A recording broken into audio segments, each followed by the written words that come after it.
I trusted my best friend with my business. He stole it from me by forging documents. While he enjoyed life with my money, I stayed silent. But one day he opened the door of his mansion and saw that I was already there, with a group of lawyers and federal agents.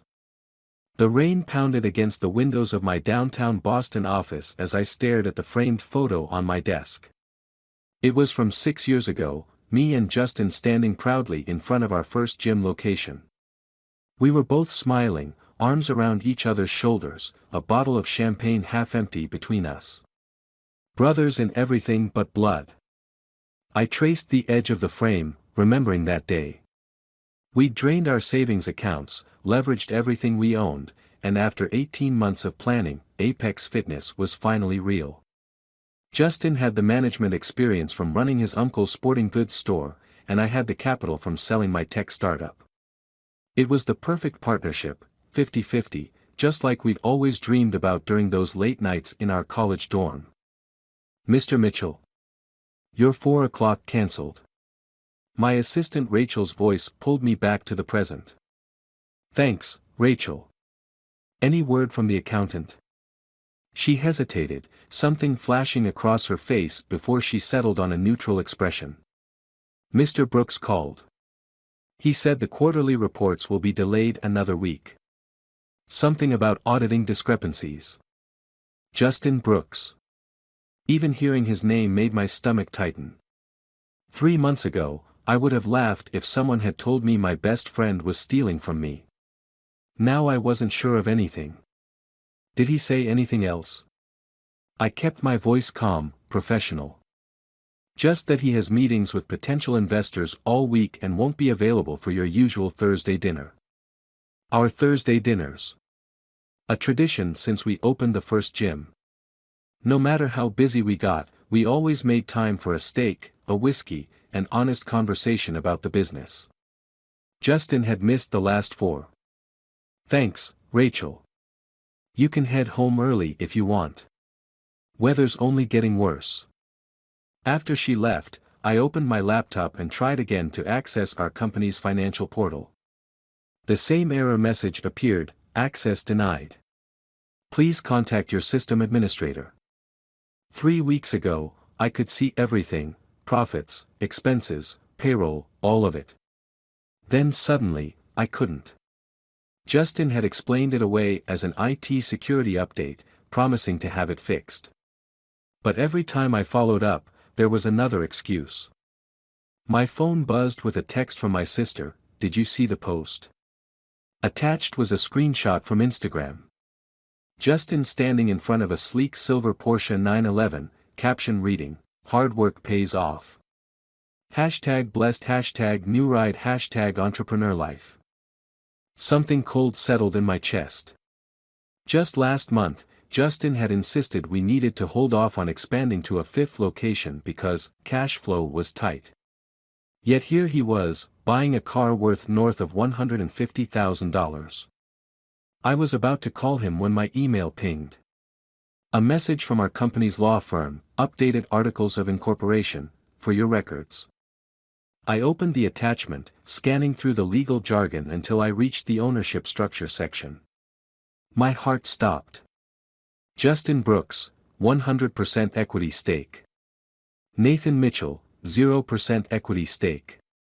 At the bottom was my signature, a signature I had never made. For a long moment, I couldn't breathe. The betrayal was so complete, so calculated that it didn't feel real. The man I'd trusted with everything had erased me from my own company with the stroke of a pen. My first instinct was to call him, to rage and demand answers. But something stopped me. A memory from our college days, playing poker in our dorm room. Justin always said, "When you've got the nuts, you don't tell everyone. You let them keep betting against you." I had been played. But the game wasn't over. Instead of confronting Justin, I called someone else, Maria Vasquez, a lawyer I'd met at a charity fundraiser last year. Her specialty? Corporate fraud. "Nathan," she said when I explained the situation. "Before we go any further, I need to be clear, if what you're saying is true, this isn't just a partnership dispute. It's criminal forgery, fraud, possibly tax evasion. Are you prepared for what that means? I am. Then let's get started. But from now on, you tell Justin nothing. Act normal. Keep your head down. Let him think he's won while we build our case. Over the next 2 weeks, I lived a double life. During the day, I showed up at our corporate office, smiled at Justin across the conference table, and pretended I didn't know what he'd done. I watched him take calls from our investors, announce decisions about our business, all while referring to me as his valued operations manager. Each time he slapped my back or called me buddy, I had to resist the urge to confront him. Instead, I nodded and played along. At night, I worked with Maria and her team. We obtained bank records showing millions diverted to shell companies Justin had created. We found evidence of falsified tax documents. And most damning, we recovered the original signature page I'd signed years ago, the one he digitally altered to create the fraudulent transfer of ownership. He got sloppy, Maria said one night as we reviewed the evidence. People like this always do. They start believing they're untouchable. Justin certainly acted untouchable. 2 days after I discovered the fraud, he closed on a $2.2 million mansion in Beacon Hill. I knew because he invited me to the housewarming party, a lavish affair with catering, valet parking, and over 100 guests. I went, of course. Walked through his new home with a champagne flute in hand, complimenting his taste in art while secretly photographing documents he'd left in his home office. Smiled as mutual friends asked me how it felt to have such a successful business partner. I'm just lucky to be along for the ride, I'd say, raising my glass toward Justin, who beamed with pride across the room. One guest, a real estate developer named Carter, pulled me aside during the party.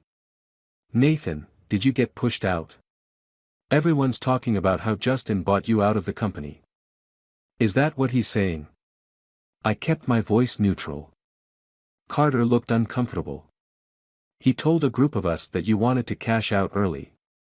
Said you didn't have the stomach for the big leagues. I forced a smile. Interesting interpretation.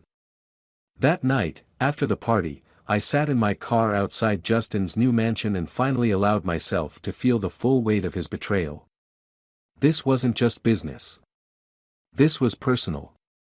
Justin hadn't just stolen my company, he was rewriting our entire history, casting himself as the visionary and me as the weak link who couldn't cut it. I thought about our friendship, 22 years of shared birthdays, holidays with each other's families, being the best man at his wedding and godfather to his daughter. All of it poisoned now. My phone lit up with a text from Justin, "Great seeing you tonight, buddy. Let's grab lunch next week. I've got some exciting news about the company." I typed back, "Sounds great. Proud of you, man." 3 more weeks passed. Justin became increasingly reckless, unaware that we were documenting every move. He fired employees who had been loyal to me, brought in his college friends for cushy executive positions, and continued spending lavishly, all while the business began struggling under his mismanagement. Maria had connected me with federal investigators who were now building their own case. Tax evasion, wire fraud, money laundering, the charges were piling up. "We're almost ready," Maria told me one afternoon. "But I need to ask again, are you sure about this? Once we move, there's no going back. The business might not survive the scandal." I thought about the 64 employees who depended on Apex Fitness for their livelihoods. About the community programs we'd started in underserved neighborhoods. About the dream that had been mine long before Justin entered the picture. "I'm sure. But I want to be there when it happens." The plan was set for a Thursday, what would have been our dinner night.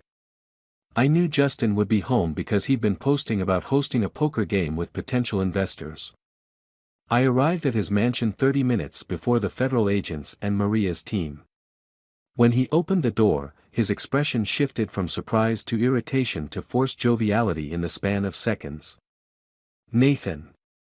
Man, I wasn't expecting you. Tonight's not great, I've got some heavy hitters coming over for cards. I know, I said, stepping inside without waiting for an invitation. But we need to talk. About the business. He glanced at his watch, clearly annoyed. Can it wait until tomorrow? I've got a lot riding on tonight. That's the problem, Justin. You've had a lot riding on every night lately. New car. New house. I looked around at the marble foyer, the custom artwork. New life. Something changed in his expression, a flicker of wariness. What's that supposed to mean? It means I know what you did. The forged documents. The stolen funds. The lies you've been telling everyone about me. His face hardened, but he recovered quickly. I don't know what you're talking about. Maybe you should leave. I'm not going anywhere. Look, Nathan, I get it. You're jealous. The business took off after you stepped back, and now you're having regrets. But the papers are signed. It's done. Papers I never signed.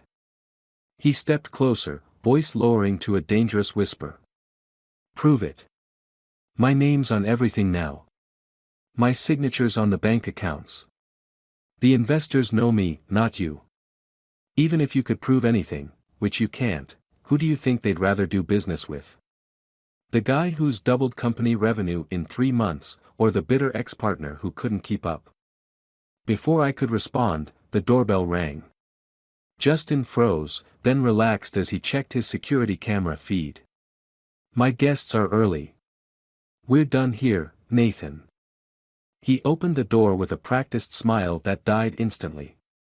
Instead of his poker buddies, he found Maria Vasquez flanked by 2 federal agents and a forensic accountant. Justin Brooks, one of the agents said, holding up his credentials. I'm Special Agent Reeves with the FBI. We have a warrant to search these premises and seize financial records related to Apex Fitness Holdings and several other entities. Justin's face went pale. There must be some mistake. No mistake, Mr. Brooks, Maria said, stepping forward with a thick folder. We also have documentation of multiple instances of fraud, forgery, and tax evasion. You might want to call your attorney. Nathan, Justin turned to me, desperation in his eyes. You can't do this. We're friends. Brothers. I corrected him. We were friends. Think about what this will do to the business. To your investment. I already have. That's why we've spent the last 7 weeks documenting everything and preparing the company for new management. I moved toward the door. Your poker buddies probably won't make it tonight. They've been made aware of the situation. As the agents began their search, Justin tried one last appeal. I can fix this. We can work something out, split everything 50-50 like before. No one has to know. For a moment, I almost pitted him. That's the difference between us, Justin. You always thought this was about the money. I turned to leave, then paused. By the way, I've made arrangements for Emma's college fund to be protected. Your daughter shouldn't pay for your mistakes.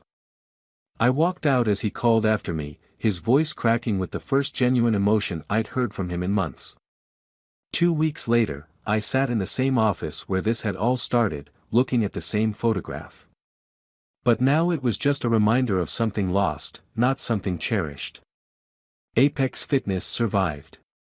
Most of Justin's illegal activities had been hidden from the core business, and with Maria's help, I was able to regain control relatively quickly. We kept the scandal out of the press by cooperating fully with authorities.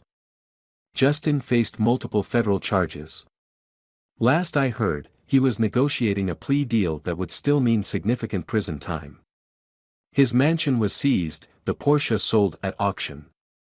His wife filed for divorce. I should have felt vindicated. In many ways, I did.